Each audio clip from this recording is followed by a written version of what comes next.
hard to follow that. Yes. Give me 1 second.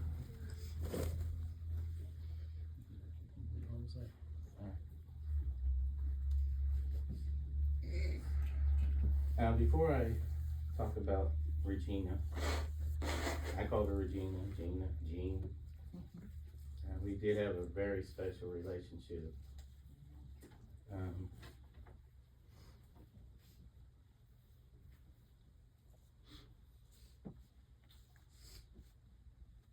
We need a double portion of prayer.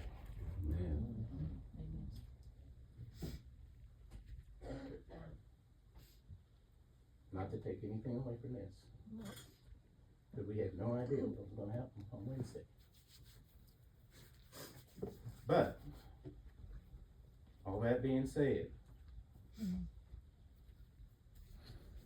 we're so grateful to be here to honor her. I've never shared some things publicly that I'm about to say.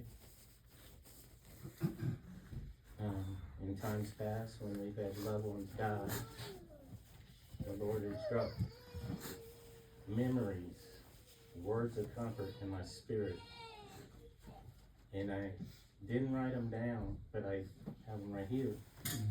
And there's 3 people in particular that he did it. And the very first was Victor Cairo. And the second was Angie. See, I couldn't visit Regina in the hospital.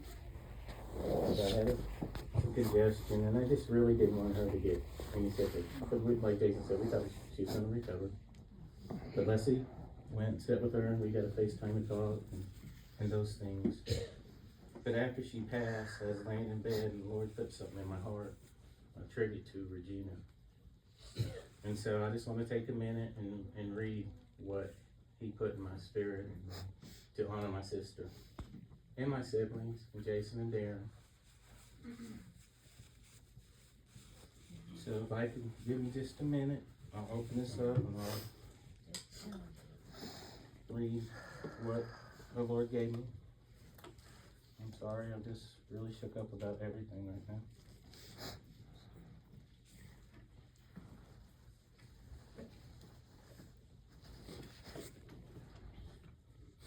Oh, and one other thing. No one's saying, "Oh, happy day," like Regina. I appreciate the recording, but Gina B said it. Saying it like nobody else.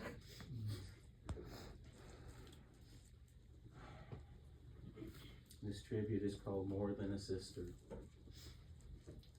To my dearest Regina Marie Bradley, what you mean to me, I can never express it on this writing. But the words I write gives me joy because you were and are my big sister. You are the firstborn daughter of Roger T. and Imogene Bradley. God made you special to lead these we call Team Bradley. You set the example of who we are to be: honest, hardworking, kind, and loving with all your might, and to know the name Bradley, and to always do right. Yes, Gina, this is who you are.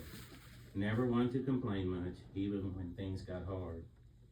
You gave up many of your dreams to bring forth a great son, the one you named Jason. A single mom, that's what you were. But you had more love and decided to raise one more. You see, Jason and Darren are not the men they turned out to be, without the love, dedication, and sacrifice you gave so unselfishly. You raised them right and sent them on their way because you knew that both of them would be okay.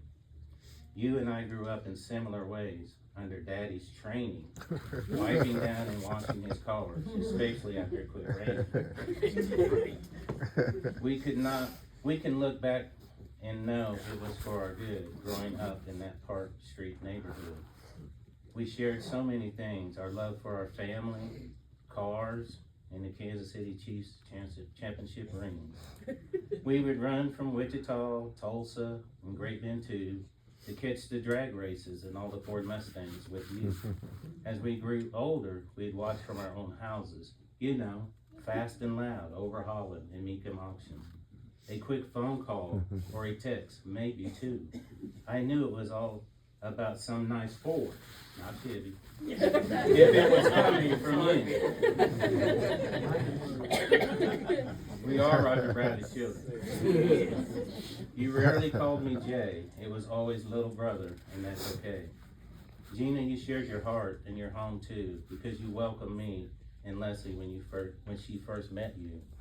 As our family grew, our kids always knew that when we came to Larned, we were staying with you. Who would have known that 144 West 14th was our home away from home? I'd be remiss if I neglected to say you was always willing to meet us in Sylvia any day. That's right. That became our space, not just another meeting place. Right. Taking care of the bills at Mama's house, I never had to worry about it because you always kept things tight. So many things you did that seemed overlooked, but God was counting them and all in his everlasting life book. Let me say this, sometimes you would say, I'm not good enough. However, I would assure you that you was more than enough. Well, that took me to a scene of three little cats, the one in the Disney movie called the Aristocats. Y'all know the scene, the female kitten and two brothers so mean. They were arguing who would go first, with the little female kitten exclaiming, because I'm a lady, that's why. Then the brothers cried out, you're not a lady, you're nothing but a sister. To this I can assuredly say, Gina, you are more than a sister. To your little brother Jay. As I wrap this up, I want you to see these words that describe you from your siblings of Team Bradley. These are just a few. There's too many words that could describe you. Gina, you are loving, kind, compassionate, humble, enough, unwavering, loyal.